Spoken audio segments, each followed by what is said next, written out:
Hey guys, welcome to ITS Tactical. Today we're going to be reviewing the Multitasker Series2X, and essentially what this is, if you haven't heard of Multitasker before, is this is a AR specific multi-tool. So it's got an array of tools to allow you to work on your AR or your AR-15, whatever you call it, M4. And today we're going to be going through a couple of those features, showing you the tools that it comes with, and let you hear all about it. Let's get right into it. Alright guys, a little bit about the exterior of the Multitasker before we open it up. It's got G10 non-slip scales on the exterior, and when you open it up, it features a nice hybrid bearing. On the actual pliers themselves, these are billet tool steel and CNC machined, not typically cast like some tools out there. And you'll also see the array of tools that open up here, right across here. First, I wanted to also talk about the audible click and the nice purchase you get when you actually open this up. I really like that. It clicks nicely, it's very solid, it really feels good in your hand, and that's important on a good multi-tool.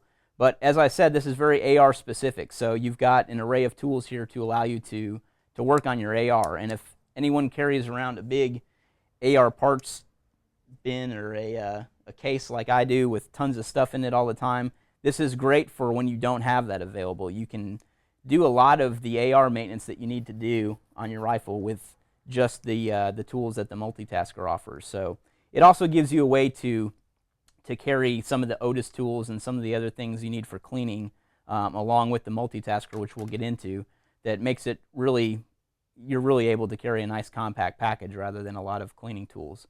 So talked about the actual pliers themselves.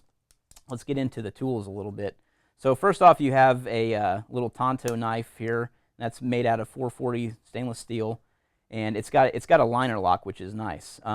It's a traditional liner lock, so all you do is just move that to the side, and it allows you to close the knife. The knife also has a thumb stud to pull it out.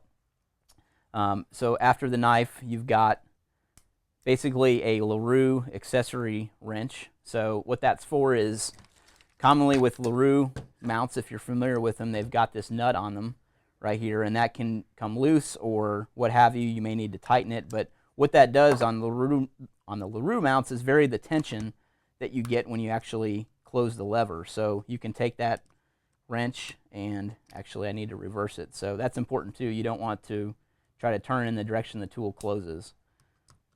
So you can tighten that up just like that with that wrench.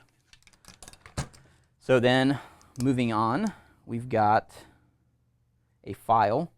So this is just a standard file for anything you might need. Typically, you may have an issue with, let's see, I'm thinking for instance on an AR what you might have to file. Obviously, you don't want to file parts, so you could, I guess, use it as a fingernail file too if you absolutely had to.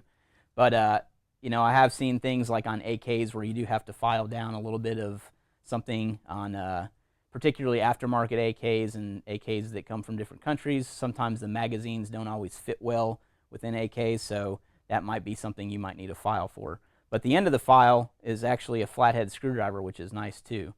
But we'll get into the actual bits that this Multitasker comes with too to turn this thing into any kind of bit you might need, Phillips head, flathead, all that stuff.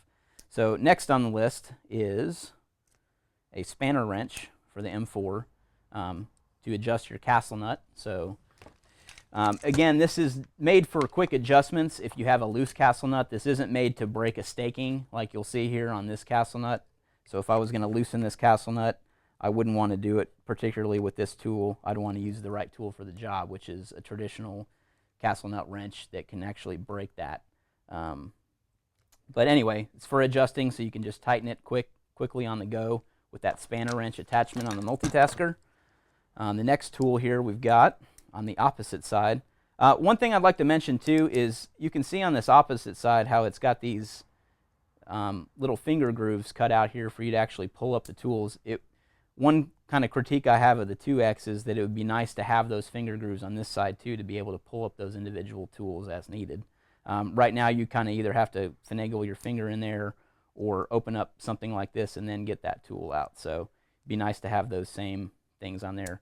I have seen some stuff on the 3X, so possibly that's coming out with the next series on the Multitasker. I'm not quite sure though. Don't quote me.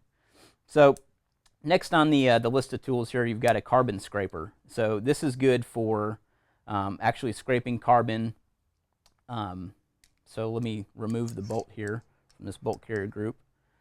The next tool we'll be talking about, I'm kind of jumping ahead of myself, but there's a Glock pin punch on the 2X here. But that's also good for taking down the bolt carrier group too. So you can use that to remove that little stubborn pin in there. Take out the firing pin, cam pin, and then remove the bolt. So it's good for carbon scraping the bolt as well as the bolt carrier group or the bolt carrier itself. So you can use that to, you know, scrape the carbon that sometimes gets on the bolt face there, or not the face, but the end of the bolt there, and then also within the actual bolt carrier itself. So that's the carbon scraper. All right, so as you saw a second ago, this is the Glock pin punch. This is used for punching out the trigger assembly pins on a Glock. You can punch those out and put them back in with the pin. They are very fickle pins on the Glock, and you got to be careful when you're punching them out because they'll shoot across the room if you put too much tension on there. Ask me how I know. All right, so anyway, on this Glock pin punch, you can also remove this, and when you remove it, it's got an 8/32 thread on it, which is good for connecting many of the different cleaning utilities, such as the Otis things. So as you can see here, all I'm going to do is thread on basically this flexible cleaning rod here, and it'll allow me to, you know, run a patch, and I can clean with this thing right with the multitasker, and you know, clean the barrel of the AR out with that. So anyway, this can fit a multitude of tools, Otis tools especially. It's kind of more what it's designed for. But really, we'll take anything with a 8/32 thread. So keep that in mind as well. Really adds to the versatility of the tool, the multi-tool. So next, but certainly not least here, we've got a magnetic bit adapter. These are magnetic bits on the end, and the one that it comes stock with or standard with right out of the box is an A2 side adjustment tool. So what's great about that is you can, obviously if you've got A2 sights, you can grab that, set it down there, adjust your sights as you need to, or your front sight as you need to. And also, you can just remove that. So it's got all these bits that it comes with too. And I really like this bit case. You can pull it apart and push it back together. Makes for a nice, very compact way to store bits as well. And this is also the multitasker case. I haven't really gone into that much at all, but it's MOLLE compatible, so you can thread that into your MOLLE gear as well. It's not really made so much for putting onto a belt, which I kind of wish that you could too. That's commonly where I carry a multi-tool, is on my belt, not really particularly MOLLE gear or PALS webbing capable.